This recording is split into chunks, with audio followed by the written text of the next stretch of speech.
C'est quel passage de la Bible qui dit que c'est Cyrus qui est le Messie? Dieu lui-même appelle Cyrus son Messie. Alhamdulillah Rabbil Alamin, thumma salatu wassalam ala Rasulillahi wa ba'd. Alors, le pasteur Gédéon, il a tenté de répondre à son docteur, il a tenté de répondre au docteur de pasteur, le docteur Abdul Majid. Et quand j'ai écouté sa réponse sur le sujet en question, j'ai été complètement abasourdi du niveau de ce pasteur, franchement. Alors, le sujet en question, il s'agissait de Daniel 9, le verset 25, 26 et 27. En rappel, lors du débat du docteur Abdul Majid avec le pasteur Renaud Boris Mbota, le docteur, il a tout simplement démontré que loin en question, le Messie en question, dans le chapitre de Daniel 9, le verset 25 à 27, il ne s'agissait nullement de Jésus-Christ. Non, que Jésus n'est pas le Christ, mais c'est Cyrus. Oui. Le texte dit, il y aura une semaine jusqu'au Messie conducteur. Et le Messie conducteur dont il est question ici, le premier Messie, c'est Cyrus. Ésaïe chapitre 45, verset 1.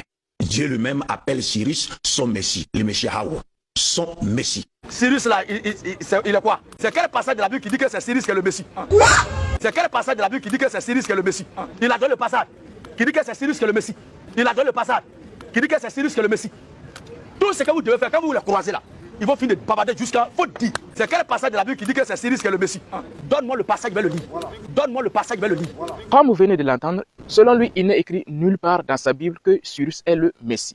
Il ose même dire de lui montrer le passage. Gédéon ne sait pas que Jésus-Christ n'est pas le seul à être appelé Messie dans la Bible. Pourtant, le docteur, il a bien cité Ésaïe 45, le verset 1, où il est écrit clairement que Dieu a appelé Cyrus son Messie. Gédéon ne sait pas ça. Et pire, son Saint-Esprit qui est en lui, censé être omniscient, le Saint-Esprit qui demeure en lui, censé être omniscient, ne sait pas ça aussi.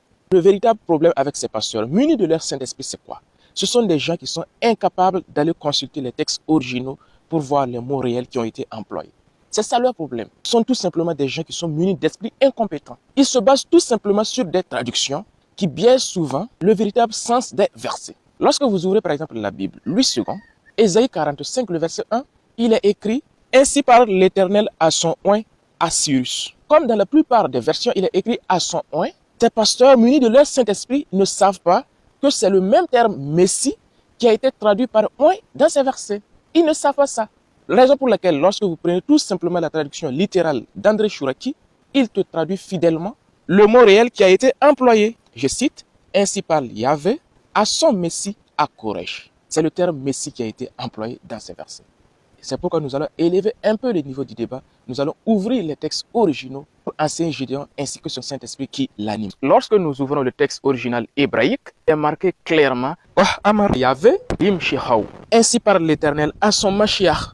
Ainsi parle l'Éternel à son Messie. Ici, dans le texte original, c'est le terme Messie en hébreu qui est utilisé. Gédéon ne sait pas ça. Son Saint-Esprit qui est en lui, son Saint-Esprit qui demeure en lui, ne savait pas ça. Incroyable. Lorsque nous ouvrons la Vulgate, c'est le terme Christo qui est utilisé. Traduction, ainsi parle l'Éternel à son Christ, à Cyrus. Et lorsque nous prenons la Septante, nous voyons que c'est le terme Christo qui est utilisé. C'est le terme Christ qui est utilisé. Traduction, ainsi parle le Seigneur à son Christ, à Cyrus. Mais oui, c'est clair. Dans la Bible, il est clair. Mais oui, c'est clair. Cyrus, il est appelé Messie de l'Éternel. Cyrus, il est appelé Christ de l'Éternel. Et ce n'est même pas tout. Il y a plusieurs autres personnes que Cyrus dans la Bible qui sont appelées le Messie, qui sont appelés le Christ. Gédéon ne sait pas ça.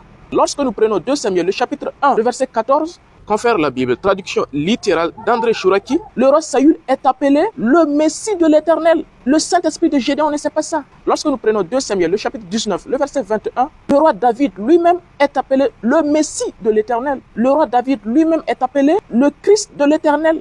Gédéon ne sait pas ça.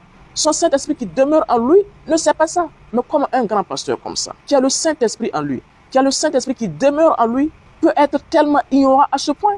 Mais c'est incroyable. Chers chrétiens, ne vous laissez pas flatter par des ignorants qui vous mentent à longueur de journée qu'ils ont le Saint-Esprit en eux, alors que c'est complètement du mensonge. Un mensonge utilisé juste pour vous dérober. Mes chers chrétiens, réfléchissez. C'est très grave. Ce sont des musulmans sans Saint-Esprit qui corrigent vos pasteurs, qui apprennent à vos pasteurs votre propre Bible. Réveillez-vous avant qu'il ne vous soit trop tard. Ne vous laissez pas berner par vos pasteurs. Alors, mon cher Gédéon, donc venez nous dire que dans la Bible, c'est Jésus-Christ qui est seulement le Messie. Venez nous dire que dans la Bible, c'est Jésus qui est seulement appelé Christ. C'est Jésus qui est seulement appelé Messie. C'est de la pure ignorance. C'est de la pure incompétence. Ça prouve clairement que le pasteur Gédéon n'a pas le Saint-Esprit, ou du moins, son Saint-Esprit n'a pas le niveau. Son Saint-Esprit ne sait pas que dans sa propre Bible, dans les textes originaux, Il est écrit clairement que le roi Saül est le Messie, que le roi David est le Messie. Il est écrit clairement que Cyrus est Messie. Il est écrit clairement que Cyrus est Christ. Comme le confirme à découvert la Bible version Chouraki. Donc quand vous n'avez pas de niveau, il faut vous taire. Respectez votre docteur.